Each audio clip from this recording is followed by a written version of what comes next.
உள்ள வாழ்க்கையே போயிருச்சுங்க மீனா. பட் அதை உடம்பு பண்ணி பிள்ளை சின்ன வினம் பண்ணி போட்டாங்க. என்ன மன்னிச்சிருங்கப்பா, என்ன மன்னிச்சிருங்கப்பா. அவ்வளவுதான், முடிஞ்சு போச்சு எல்லாமே. நான் போறேன். என் பிள்ளைய அவங்க அப்பா என்ன தப்பா சொல்லி அனுப்பிட்டாருன்னா, குடும்பத்துக்கு கட்டுப்பட்டு இருக்கணும், நிறைய உரையில அட்ஜஸ்ட் பண்ணணும், அவங்க உனக்கு புரிஞ்சுக்கிற டைம் எடுத்துக்கணும், அமைதியாது. லோக்கல் நியூஸ் சேனல்ஸ் ஆரம்பிச்சு இன்டர்நேஷனல் வரைக்கும் நியூஸ் சேனல்ஸ்ல பெரிய அளவில் பேசும் பொருளாக தமிழ்நாட்டில இருந்து போகக்கூடிய ஒரு செய்தி அப்படின்னு பார்த்தீங்கன்னா, ரித்தன்யா அப்படின்ற இளம் பெண்ணினுடைய தற்கொலை விவகாரம் தான். இவங்களுடைய தற்கொலைக்கு காரணம் என்ன அப்படின்னு பார்க்கும்பொழுது வரதட்சணை கொடுமை அப்படின்றத சொல்லியிருக்கிறாங்க. டவுரி அப்படின்ற ஒரு விஷயம் தான் இவங்களுடைய தற்கொலைக்கு காரணம் அப்படின்ற செய்திகளானது வெளியாகி மக்களிடையே பெரிய அதிர்ச்சியை வந்து ஏற்படுத்தியிருக்கு. ஏன்னா டவுரி ப்ராஹிபிஷன் ஆக்ட் அப்படின்றது சட்ட ரீதியாக கொண்டு வந்தே 1961 வந்து கொண்டு வந்திருக்கிறாங்க. என்னதான் பெண்களுக்கு நிறைய சலுகைகளை வந்து தமிழக அரசும் சரி இந்திய அரசுமே கொடுத்திருந்தாலுமே வந்து சட்டத்திலே வந்து பெண்களுக்கு அவ்வளவு தூரம் வந்து நிறைய சலுகைகள் கொடுத்தாலும் அதை பயன்படுத்திக்கணும் அப்படின்ற சாமர்த்தியம் பெண்களுக்கு இருந்தால் மட்டுமே அது பயன்படும் அப்படின்றதுக்கு இந்த ஒரு கேஸே வந்து உதாரணமா இருக்கு. அப்படி ரித்தன்யாவினுடைய தற்கொலைக்கு காரணம் என்ன, இந்த கேஸினுடைய விவகாரங்கள் என்ன என்ன அப்படின்றத பற்றி தான் இந்த காணொலியில பார்க்க போறோம். வாங்க பார்க்கலாம்.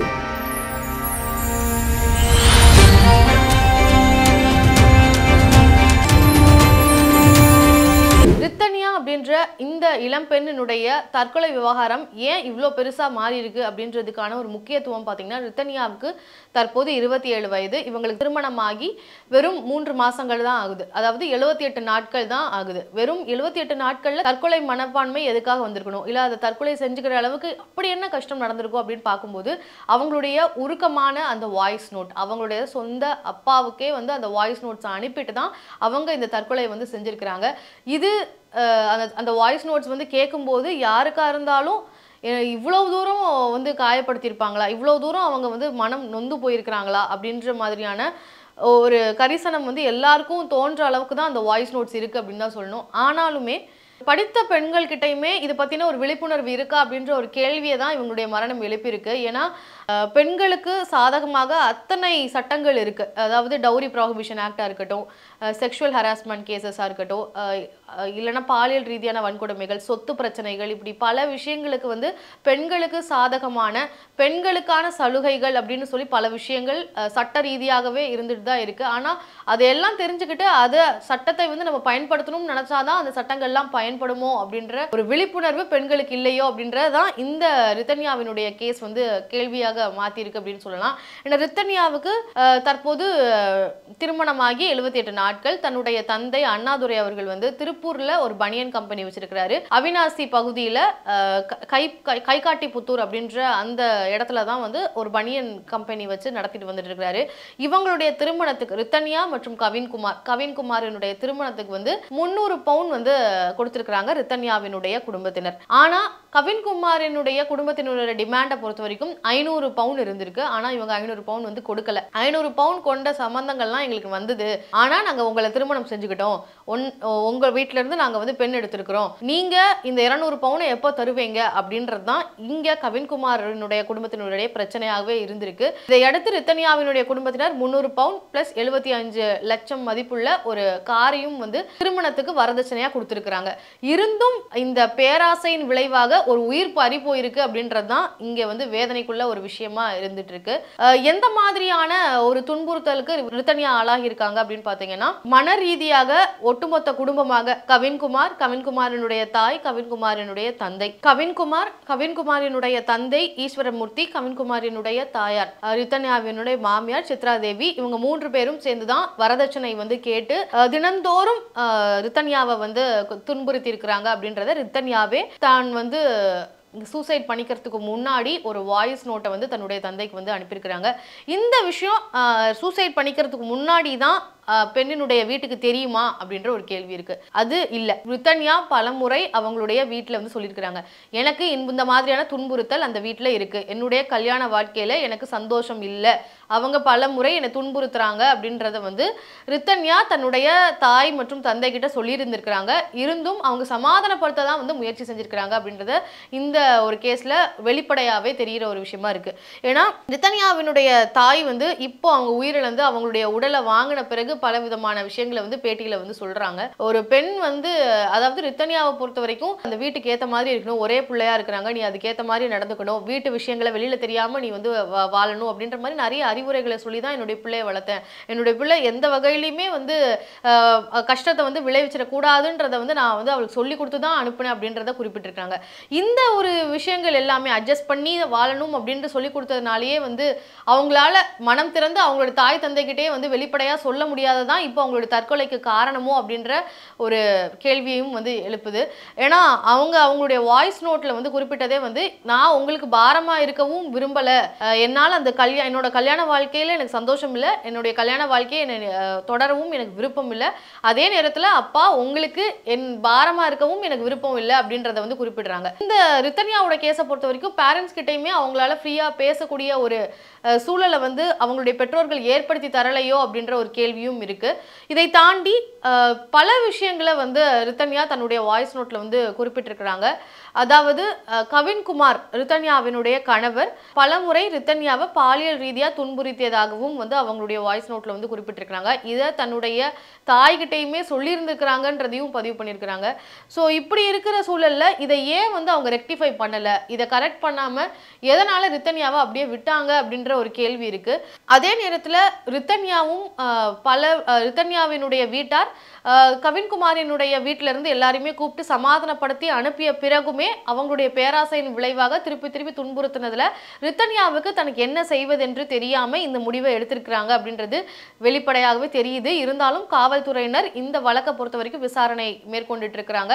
ரித்தன்யா தானே தன்னுடைய காரை எடுத்துட்டு ஓட்டிட்டு போய் தென்னை மரத்துக்கு பயன்படுத்தக்கூடிய ஒரு பூச்சி மருந்தை வந்து பருகி அவங்க வந்து தற்கொலை வந்து செஞ்சிருக்கிறாங்க.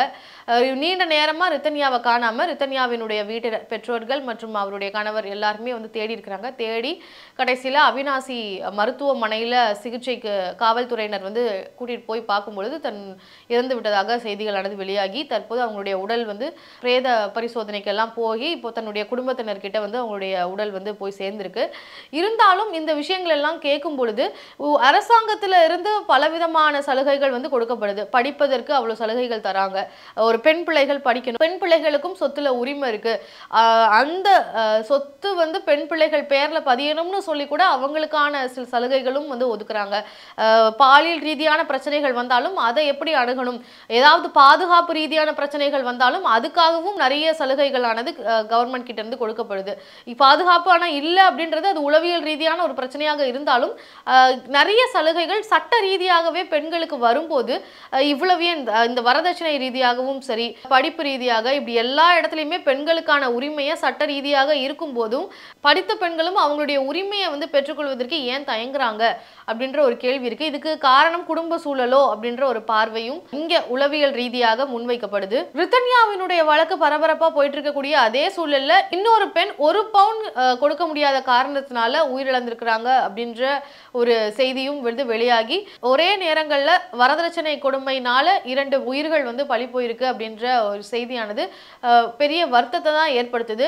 ஏன்னா எவ்வளவு பிரிகாஷனரியா இருந்தாலும் இன்னும் இதுக்கான விழிப்புணர்வு தேவைப்படுது. பெண்கள் மத்தியிலும் சரி சமுதாய ரீதியாகவுமே வந்து வரதட்சணை அப்படின்றது பற்றிய ஒரு புரிதல் கொண்டு போய் இன்னும் சேர்க்கணுமோ அப்படின்ற ஒரு பார்வை தான் இருக்கு. இப்போ சூசைடல் தாட்ஸ் வந்தாலுமே அதை தடுக்கிறதுக்குமே அரசாங்கத்துல வந்து சில திட்டங்கள் வந்து இருக்கு. அந்த வகையில சூசைட் பண்ணிக்கணும் அப்படின்ற எண்ணம் வரும் பொழுது அதை தற்காத்து கொள்றதுக்கான சில ப்ரிகாஷனரியான விஷயங்களை கவர்மெண்ட் வந்து ப்ரொவைட் பண்றாங்க.